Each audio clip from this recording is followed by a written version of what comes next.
హల్లెలూయా. అందరికి వందనాలు.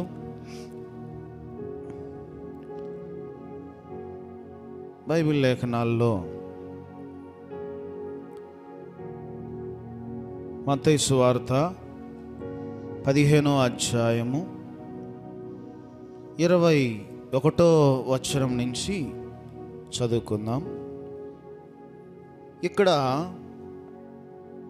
యేసు అక్కడ నుండి బయలుదేరి తూరు సీదోనుల ప్రాంతములకు వెళ్ళగా, ఇదిగో ఆ ప్రాంతముల నుండి కానాను స్త్రీ యొక్కతే వచ్చి, ప్రభువా, దావీదు కుమారుడా, నన్ను కరుణింపము, నా కుమార్తె దయ్యము పట్టి బహు బాధపడుచున్నదని కేకలు వేసెను. హల్లెలూయా, హల్లెలూయా. కానాను స్త్రీలు అనంటే కానాను దేశం. కానాను అన్నప్పుడు మనము దేవుడు ప్రజలు కానాను దేశాన్ని స్వతంత్రించుకున్నాడు. దేవుడిచ్చిన వాగ్దాన ప్రామిస్ ల్యాండ్ అది, దేవునిచ్చిన వాగ్దాన భూమి. వారందరినీ తరిమి ఆ వాగ్దానాన్ని భూమిని స్వతంత్రించుకున్నటువంటి వారు. చెప్పాలి అని అంటే కానానీయులు అనంటే దేవునికి హేయమైనటువంటి వారు. ఇక్కడ యేసు ప్రభు అక్కడ నుండి బయలుదేరి, ఎక్కడి నుంచి బయలుదేరాడు అనంటే ఆయన యెరూషలేము నుంచి బయలుదేరి తూరు సీదోనుల ప్రాంతానికి వెళ్ళాడు. తూరు సీదోనుల ప్రాంతానికి వెళ్ళి ఆ ప్రాంతములోనున్న ఒక స్త్రీ ఉంది. కానాను స్త్రీలకి దేవుని మీద నమ్మకం తక్కువ, దేవుని మీద విశ్వాసం చాలా తక్కువ, దేవుని మీద నమ్మకం తక్కువ, దేవుణ్ణి విశ్వసించేది తక్కువ. కానీ ఈ కానాను స్త్రీ ఎలా విన్నదో, ఏ విధంగా విన్నదో, యేసు ప్రభు గురించి, యేసు ప్రభు చేసిన అద్భుతాల గురించి, యేసు ప్రభు చేసినటువంటి ఆశ్చర్యక్రియల గురించి, యేసు ప్రభు చేసినటువంటి అద్భుతాల గురించి విని తనకు ఒక నమ్మకం కలిగింది. హల్లెలూయా. చాలామంది కూడా అన్నీ తిరిగి వచ్చిన తర్వాత చివర్లో ఎవరో ఒకరు చెప్తారు, అక్కడికి వెళ్తే ఖచ్చితంగా నయమవుతుంది, అక్కడికి వెళ్తే బాగుపడతారు, అక్కడికి వెళ్తే దేవుడు మిమ్మల్ని స్వస్థపరుస్తాడు అన్న మాట, చివర్లో అన్న మాట ఏమవుతుంది అనంటే అది మనకి ఆదరణ కలిగించే విధంగా ఉంటుంది. చివర్లో పలికేటువంటి మాటలు ధైర్యాన్ని ఇస్తాయి. చివర్లో పలికేటువంటి మాటలు మనం నమ్మకాన్ని కలగజేస్తాయి. కానాను స్త్రీ కూడా తన కుమార్తె గురించి ఎన్నో బాధలు పడుండొచ్చు, ఎన్నో సమస్యలు పడుండొచ్చు, ఎన్నో ఇబ్బందులు పడుండొచ్చు. కానీ యేసు ప్రభు గురించి తెలుసుకుంది, యేసు ప్రభు చేసే అద్భుతాల గురించి తెలుసుకుంది, యేసు ప్రభు చేసే ఆశ్చర్య క్రియల గురించి తెలుసుకుంది. తెలుసుకొని ఏమంటుంది ఇక్కడ, కానాను స్త్రీ ఒకటి వచ్చి, ప్రభువా, చూడండి చాలా స్పష్టంగా మాట్లాడుతుంది. దేవుణ్ణి గౌరవించే విధానము కానాను స్త్రీ చూడండి. ప్రభువా, మొదటి పలికిన మాట ఏందనంటే ప్రభువా. ఆయన రాజులకు రాజు, ప్రభువులకు ప్రభువు. ఆ అర్థం తెలుసుకుంది ఆమె. ఆ అర్థం తెలుసుకొని ఏమంటుంది, ప్రభువా, తర్వాత దావీదు కుమారుడా, నన్ను కరుణించుము. హల్లెలూయా. దావీదు కుమారుడా, నన్ను కరుణించుము. నన్ను కరుణించేవారు లేరు, నన్ను ఆదరించేవారు లేరు, నన్ను ప్రేమించేవారు లేరు. కరుణించుము అనే మాట నువ్వు తప్ప నాకు దిక్కు లేనే లేదు అని అర్థం.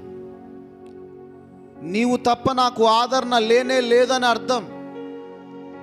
కానాను స్త్రీ వచ్చి అడుగుతూ ఉన్నప్పుడు ఏమని అడుగుతుంది? దావీదు కుమారుడా నన్ను కరుణించుము. ప్రభువా, దావీదు కుమారుడా నన్ను కరుణించుము అన్నప్పుడు యేసు ప్రభు తను చూస్తూ ఉన్నాడు, తన హృదయాన్ని పరిశీలిస్తూ ఉన్నాడు, తను తదేకంగా పరిశీలిస్తూ ఉన్నాడు.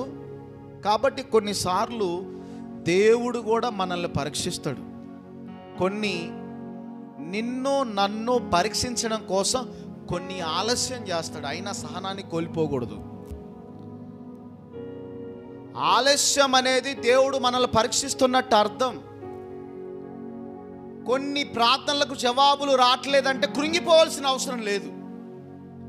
కొన్ని ప్రార్థనలకు జవాబులు రావట్లేదని అంటే నిరుత్సాహపడాల్సిన అవసరం లేదు. ఒకవేళ దేవుడే నిన్ను పరీక్షిస్తున్నాడు అనుకో, కొంతమందికి ప్రార్థించి ప్రార్థించి ప్రార్థించి ఆ ప్రార్థన మీద విరక్తి కలిగేలాగా ఉంటుంది. ఒక్కొక్కప్పుడు ఎంత చేసినా రావట్లేదు, ఎందుకు చేయాలి నేను ప్రార్థన, నేను ఎందుకు చేయాలి ప్రార్థన, నా ప్రార్థనకు జవాబులు రానప్పుడు, నా ప్రార్థన విన్నప్పుడు నేను ఎందుకు ప్రార్థన చేయాలని కొంతమంది మూర్ఖంగా ఉంటారు. కానీ ఇక్కడ కానాను స్త్రీ చూడండి, జాగ్రత్తగా వినండి. హల్లెలూయా, రెండు చేతులే చెప్దాం హల్లెలూయా. యేసు ప్రభు వైపు చూసి, ప్రభువా, దావీదు కుమారుడా నన్ను కరుణించుము అని మొదటిసారి యేసు ప్రభుని పిలిచింది. నా కుమార్తె దయ్యము పట్టి బహు వేదనతో బహు బాధపడుచున్నదని కేకలు వేసెను.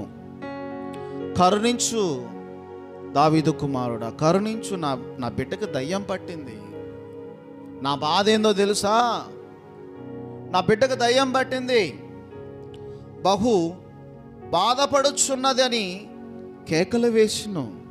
దయ్యం పట్టడమే కాదు, బహు అంటే చాలా భయాందోళనలో ఉంది, చాలా బాధపడుతుందని కేకలు వేసింది యేసు ప్రభు వైపు చూసి. తర్వాత అందుకు ఆయన ఆమెతో ఒక్క మాట అయినను చెప్పలేదు. అప్పుడు ఆయన శిష్యులు వచ్చి, ఏమా మన వెంబడి వచ్చి కేకలు వేయుచున్నది గనుక ఏమైనా పంపివేయమని ఆయన్ను వేడుకొనగా. హల్లెలూయా.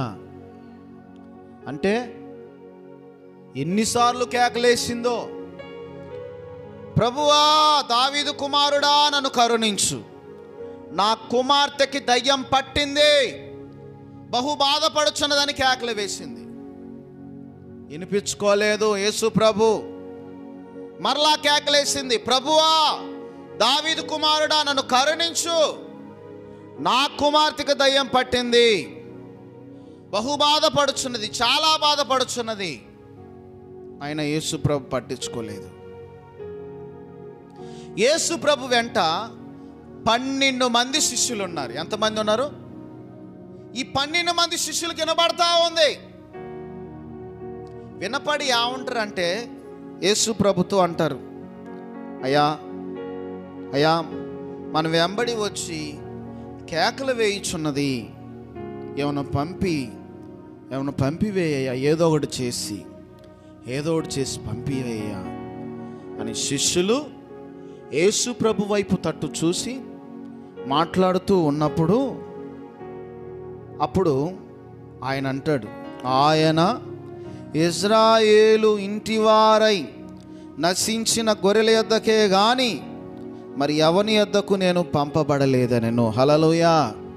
నేను ఎవరి కోసం వచ్చానో, ఇజ్రాయేల్లో ఎవరైతే నశింపు జరుగుతూ ఉందో, ఇజ్రాయేల్ ప్రజలు, ఇజ్రాయేల్ ఇంటివారి కొరకు నశించిన గొర్రెల యొద్దకే, ఇజ్రాయేల్లో ప్రజల్లో ఎవరైతే నశింపుతో ఉన్నారో నశించిన గొర్రెల యొద్దకే నేను పంపబడ్డాను. ఎవరి యొద్దకు నేను పంపబడలేదనెను. హల్లెలూయా. వారి కొరకే నేను వచ్చాను, ఇశ్రాయేలు ప్రజల కొరకే వచ్చాను, ఈ కానానీయుల కోసం నేను రాలేదు. హల్లెలూయా. అయితే కానాను స్త్రీని పరీక్ష పెడతా ఉన్నాడు.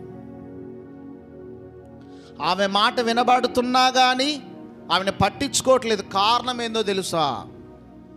ఏమలో ఎంత విశ్వాసం ఉంది, ఏమలో ఎంత ఓర్పు ఉంది, ఏమలో ఎంత సహనం ఉంది అని దేవుడు ఒక పక్క కఠినం చేసుకుంటూ, ఒక పక్క ఆమెను పరీక్షిస్తూ ఉన్నాడు, ఒక పక్క శిష్యులను కూడా పరీక్షిస్తూ ఉన్నాడు.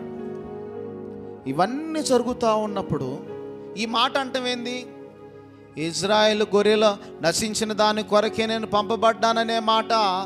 ఈ మాట చాలా ఆశ్చర్యాన్ని కలిగించే విషయం. ఎందుకంటే వీటికి ముందున్న సువార్తలలో ఏమంటాడు యేసు ప్రభు?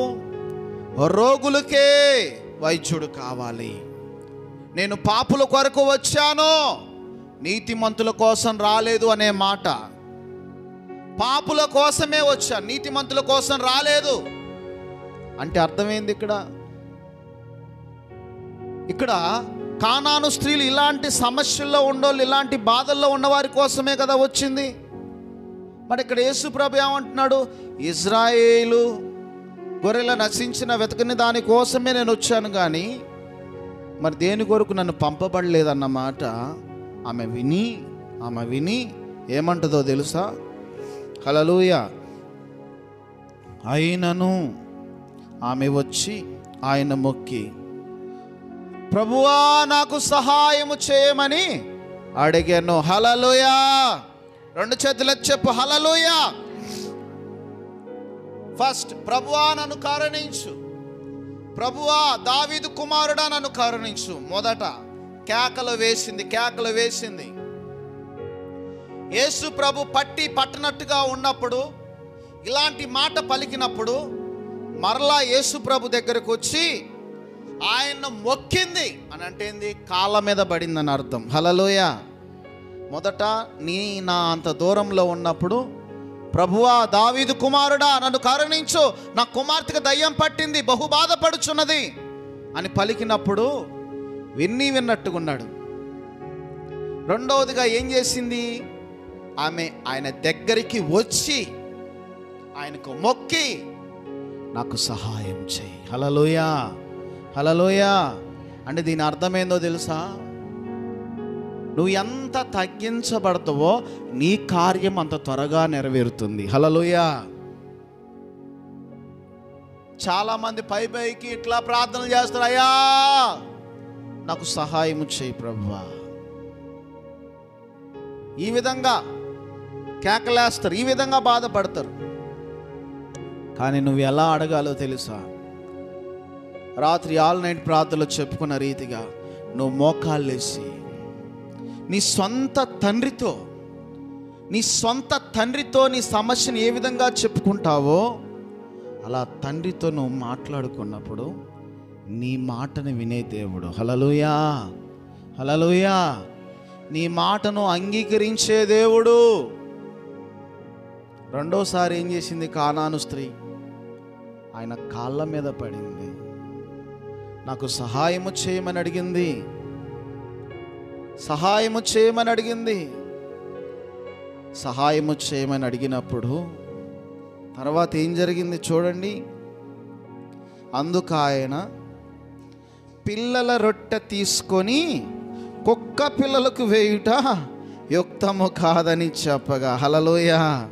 మూడోసారిగా చూడు, గుచ్చుకునే మాట, గుండెకి గుచ్చుకునే మాట, గుండెని బాధ కలిగించే మాట. సమస్యల్లో బాధల్లో ఉన్న ఆ స్త్రీని ఏమంటున్నాడు? చిన్న పిల్లలకు వేసే రొట్టె ఎవరికి వేయకూడదు? కుక్క పిల్లలకు వేయకూడదు అంటే అర్థమైందో తెలుసా? కానాను స్త్రీని దేని కింద పోల్చాడు? కుక్కతో పోల్చాడు. చిన్న పిల్లలకి వేసే రొట్టెని కుక్క పిల్లలకి వేయట యుక్తము కాదు అంటే నీకు అవసరం లేదు అన్నప్పుడు, అయితే ఆమె ఇంకా ఏం చేసింది? ప్రభువా నిజమే నేను కుక్కనే. కుక్క పిల్లలు కూడా తమ యజమానుని బల్ల మీద నుండి పడు ముక్కలను తినును కదా అని చెప్పాను. హల్లెలూయా. కుక్కలు ఎక్కడి నుంచి తింటాయి ప్రభువా? రొట్టె ముక్కలు కుక్కలు ఎక్కడి నుంచి తింటాయి? యజమానుడు ఇస్తేనే కదా తినేది. నేను కుక్కనే కాబట్టి నువ్వు నా యజమానుడు నీవే. హల్లెలూయా, హల్లెలూయా. చూడండి, ఫస్ట్ ప్రభువా దావీదు కుమారుడా నన్ను కరుణించమని కేకలు వేసింది, అయినా పట్టించుకోలేదు. రెండోది, దగ్గరకు వచ్చి ఆయన కాళ్ళ మీద పడి నాకు సహాయము చేయి ప్రభువా అని అంటే ఏమన్నాడు? నేను నీ కోసం రాలేదు. హల్లెలూయా. కాళ్ళ మీద పడి క్షమాపణ అడుగుతూ ఉన్నప్పుడు, సహాయము చేయమన్నప్పుడు, నేను నీ కోసం కాదు, నీ కోసం కాదు, నీ కోసం కాదు వచ్చింది. తర్వాత రొట్టె మొక్కను కుక్కతో పోల్చినప్పుడు ఇవన్నీ గమనించిన ఆమె అన్నిటిని తట్టుకుంది. అన్నీ తట్టుకున్న తర్వాత, అవన్నీ పరీక్షించిన తర్వాత ఆమె కూడా కుక్కలాగా భావించి, అయ్యా యజమాని ఇచ్చే రొట్టెలతోనే కదా కుక్కలు ఆకలి తీర్చుకునేది, అంతే కదా అంటే అప్పుడు చివరికి ఆయన పలికేటువంటి మాట ఏంటంటే, అందుకు యేసు అమ్మా, హల్లెలూయా, రెండు చేతులు చెప్పు, హల్లెలూయా. అందుకు యేసు అమ్మా నీ విశ్వాసము గొప్పది. హల్లెలూయా. ఇన్ని విధాలుగా ఒత్తి పరీక్షించింది ఎందుకు? ఆమెలో ఉన్న విశ్వాసాన్ని బయటికి తీసుకురావడం కోసం. ఆమెలో ఉన్న విశ్వాసాన్ని పరీక్షించాడు, ఆమెలో ఉన్న విశ్వాసాన్ని పరిశోధించాడు. ఆమెలో ఉన్న విశ్వాసాన్ని పరిశోధించి ఆయన ఏం చేశాడు అని అంటే, బాగా పరీక్షించి చివరికి అంటాడు అమ్మా అని అంటాడు. హల్లెలూయా. అప్పటిదాకా ఆమెని అమ్మా అని పలకలేదు. అమ్మా నీ విశ్వాసము గొప్పది, నీ విశ్వాసము గొప్పది. పరీక్షల తర్వాత మన విశ్వాసాన్ని గొప్ప చేస్తాడు దేవుడు. నీవు కోరినట్టే నీకు అవును గాక అని ఆమెతో చెప్పాను. హల్లెలూయా. నువ్వు బాధపడుతున్నావు కదా, దేని గురించి బాధపడుతున్నావు? నా కుమార్తెకు దయ్యం పట్టింది, బహు బాధపడుచున్నదని నువ్వు బాధపడుతున్నావు కదా. నువ్వు దేని గురించి అయితే ఆలోచిస్తున్నావో, ఏ విధంగా అయితే ఉండాలనుకుంటున్నావో, నీవు కోరినట్టే నీకు అవును గాక అని ఆమెతో చెప్పాను. హల్లెలూయా. నీవు కోరినట్టే, నువ్వు కోరుకున్నట్టే, నువ్వు ఏదైతే అనుకుంటున్నావో, దేని గురించి అయితే అనుకుంటున్నావో, అవును గాక. హల్లెలూయా. పరీక్షలు రావాలమ్మా, మనకు రాకపోతే ఎవరికి వస్తాయి? పరీక్షలు రావాలయ్యా, మనకు రాకపోతే ఎవరికి వస్తాయి? దేవుడు పరీక్షించినప్పుడే దాని విలువలు, ఆశీర్వాదాలు మన పైన ఉంటాయి. ఈ కానాను స్త్రీ రానగానే వెళ్తే 10 మంది కుష్ఠరోగుల్లో చివరికి ఎంతమంది వచ్చారు? ఒక్కళ్ళు వచ్చారు. ఈ రోజుల్లో అంతే, విశ్వాసాన్ని పరీక్షించకుండా, దేవుడైతే పక్షపాతి కాడు. దేవుడు అందరికీ అద్భుతాలు చేసేవాడే, దేవుడు అందరికీ ఆశ్చర్యకార్యాలు చేసేవాడే. కానాను స్త్రీ కూడా చెప్తే, ఒక మాట చెప్తే పోయేదే. అమ్మా ఎల్లు, నీ కుమార్తె బాగుపడితే ఎల్లు అనేవాడే. దేవుడు అనంత జ్ఞాని, దేవుడు జ్ఞానం కలిగినటువంటి వాడు కాబట్టే కానాను స్త్రీలో విశ్వాసం ఎలా ఉంది? ఆమె నా దగ్గరికే ఎందుకు వచ్చింది, నన్నే ఎందుకు వెంబడిస్తుందని పరీక్షించినప్పుడు చివరిలో పలికినటువంటి మాట ఏందనంటే, అమ్మా నీ విశ్వాసము గొప్పది. హల్లెలూయా. నీ విశ్వాసం గొప్ప విశ్వాసం. నీ విశ్వాసం అల్ప విశ్వాసం ఉండకూడదు. నీ విశ్వాసం గొప్పదై ఉండాలి. నువ్వు విశ్వసిస్తే కార్యాలు జరిగే విధంగా ఉండాలి. హల్లెలూయా. నువ్వు కోరుకున్నట్టే అవును గాక అని ఆమెతో చెప్పాను. ఏం జరిగిందంట? యేసు ప్రభు మాటలో ఉన్న శక్తి, యేసు ప్రభు మాటల్లో ఉన్న శక్తి ఏం జరిగిందో తెలుసా? ఆ గడియలోనే ఆమె కుమార్తె స్వస్థత నొందెను. హల్లెలూయా. యేసు ప్రభు మాటల్లోనే ఉంది శక్తి. యేసు ప్రభు మాటల్లోనే ఉంది శక్తి. ఆయన పలికినప్పుడు తన కుమార్తె స్వస్థత పొందింది. తన ఇంటికి వెళ్ళలేదు, తన ఇంటికి వెళ్ళి ఎత్తి ప్రార్థన చేయలేదు. ఆ మాట పలకగానే స్వస్థత పొందాడు. శతాధిపతి అవునాడు యేసు ప్రభుతో, ప్రభువా ఒక్క మాట చెప్పు, నా దాసుడు బాగవుతాడని ఒక్క మాట చెప్పు, వెంటనే బాగుపడతాడంటే ఆయన మాటలో శక్తిని కనిపెట్టాడు శతాధిపతి. నువ్వు కోరుకున్నట్టే అవునుగా కనగానే అక్కడ ఉన్న దాసుడు బాగుపడ్డాడు. హల్లెలూయా, హల్లెలూయా. అంజూరపు చెట్టు ఎండిపో అనగానే తన పలికిన మాట ద్వారా అంజూరపు చెట్టు ఎండిపోయింది. నీళ్లు ద్రాక్షరసంగా మారిపో అంటే నీరు ద్రాక్షరసంగా మారిపోయింది. హల్లెలూయా. 5 రొట్టెలు 2 చేపలు ఎంతమందికి? 5,000 మందికి. ఇది అద్భుతం కాదా? నీళ్లు ద్రాక్షరసంగా మారటం అద్భుతం కాదా? 5 రొట్టెలు 2 చేపలు 5,000 మందికా? ఇది నమ్మొచ్చు అసలుకి అని అంటారు. కానీ ఆయన మాటల్లో ఉంది శక్తి. 5 రొట్టెలు 2 చేపలు ఎంతమందికి? 5,000 మందికి పంచగా ఎన్ని గంపలు మిగిలినాయి? 12 గంపలు. యేసుక్రీస్తుకు శిష్యులు ఎంతమంది? 12 మంది, తలా ఒక గంప. హల్లెలూయా. వాళ్ళు కూడా వడ్డించే వాళ్ళు ఏమనుకుంటారు? మనకు ఉంటుందో మనకు ఉండదో అనుకుంటారు కదా. వడ్డించే వాళ్ళు అనుకుంటారా? అనుకోరా? కానీ 12 మంది శిష్యులు అలాగే అనుకున్నారేమో. కానీ చివరికి ఏమైపోయింది? అవన్నీ 12 గంపలు తిన్నంత. హల్లెలూయా, హల్లెలూయా. మేము కూడా అప్పుడప్పుడు అంతే, పరిచర్య చేసేటప్పుడు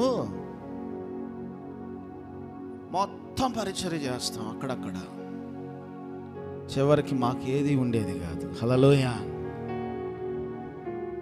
అప్పుడు ఒక పక్క బాధేసిద్ది, ఒక పక్క ఇతరులు ఆకలి తీర్చినంత ఆనందం కలుగుతుంది. హల్లెలూయా. మన కడుపు మాడితే మాడింది, ఇతరుల ఆకలి అయితే తీర్చాం, సంతోషం. ఈరోజు ఆకలి కొనిన ప్రాణాన్ని దేవుడు తృప్తిపరిచే దేవుడు. హల్లెలూయా. ఇప్పుడు కానాను స్త్రీ ఒక ఆకలితో వచ్చింది. ఏ ఆకలితో వచ్చింది? నా కుమార్తె బాగు చేయాలి, నా కుమార్తె స్వస్థత కలగాలి, నా కుమార్తె బాగుపడాలని యేసు ప్రభు వెంట వెంబడించింది.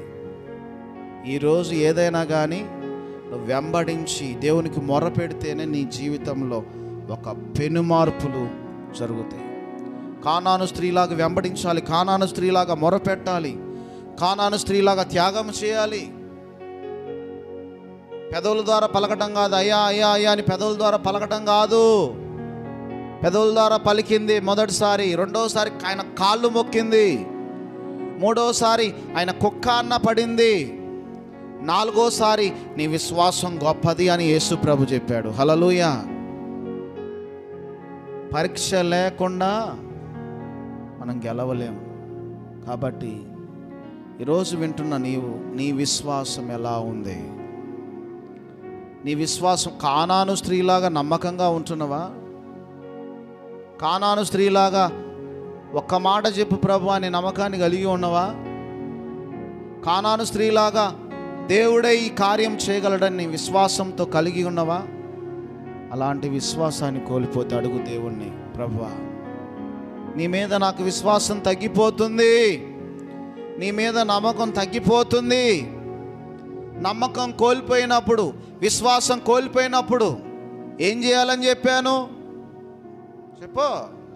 ఉపవాసం ఉండాలి. హల్లెలూయా. చాలామంది అడుగుతారు, ఉపవాసం ఎందుకు చేయాలి? దేవుని మీద నమ్మకం లేనప్పుడు, దేవుని మీద విశ్వాసం లేనప్పుడు ఉపవాసం ఉండాలి. ఆయన నమ్మపోతే నువ్వు ఎవరు నమ్ముతూ? మనుషులు నమ్మితే ఉపయోగమా? దావీదు అంటడుగా, అనుభవించి పలికినటువంటి మాటలు, మనుషుల నమ్ముడ కంటే, రాజుల నమ్ముడ కంటే యెహోవాను ఆశ్రయించుడా మేలు. ఇంకొక మాట ఏంది? సింహపు పిల్లలు ఆకలి కొనునేమో కానీ యెహోవాను ఆశ్రయించు వారికి ఏందట? ఏ మేలు కొదువలేదు. హల్లెలూయా. దేవుని ఆశ్రయించు, దేవుని ఆధారం చేసుకో. దేవుడి ఈ మాటలు దీవించునుగాక. అందరూ మోకరించి ప్రార్థన చేసుకుందాం. తండ్రి అయిన దేవానికి స్తోత్రాలు చెల్లిస్తున్నాను. పరిశుద్ధ ఆత్మదేవానికి స్తోత్రాలు చెల్లిస్తున్నాను. అయా, ఈ ఉదయ కాలంలో చేస్తున్నటువంటి ఈ ప్రార్థన మీరు అంగీకరించండి. ఈ ఉదయ కాలంలో వింటున్న ప్రతి ఒక్కరిపై విశ్వాసం ద్వారా బలపరచండి. విశ్వాసంలో బలపరచండి, విశ్వాసంలో స్థిరపరచండి. నీ కృపతో నింపండి, నీ దయతో నింపండి, నీ కనికరంతో నింపండి. అయా, చేస్తున్నటువంటి ఈ ప్రార్థన మీరు అంగీకరించమని అడుగుచున్నాను. చేస్తున్నటువంటి ఈ ప్రార్థనకు ప్రతిఫలం దయచేయమని అడుగుచున్నాను. చేస్తున్నటువంటి ఈ ప్రార్థన ప్రతిఫలం దయచేయి. రానటువంటి వారందరినీ దర్శించండి ప్రభా. నీ చిత్తమైతే నాయన మరొక ఆదివారం అందరం కలుసుకున్నట్లు ద్వారాలు తెరవబడాలి. యేసు నామములో నీ కృపలో బలపరచమని సహాయం చేయమని యేసు నామంలో అడిగి ప్రార్థన చేయించున్నాను తండ్రి. ఆమేన్. యేసు రక్తమే చేయం, శిలువ రక్తమే చేయం. యేసు నామానికి సంపూర్ణ విజయం కలుగునుగాక. ఆమేన్. మన తండ్రి అయిన దేవుని ప్రేమ, కుమారుడైన యేసుక్రీస్తు కృప, పరిశుద్ధాత్మ అన్యోన్య సహవాసం ఇప్పుడు ఎల్లప్పుడూ సదాకాలము తోడై ఉండునుగాక. ఆమేన్.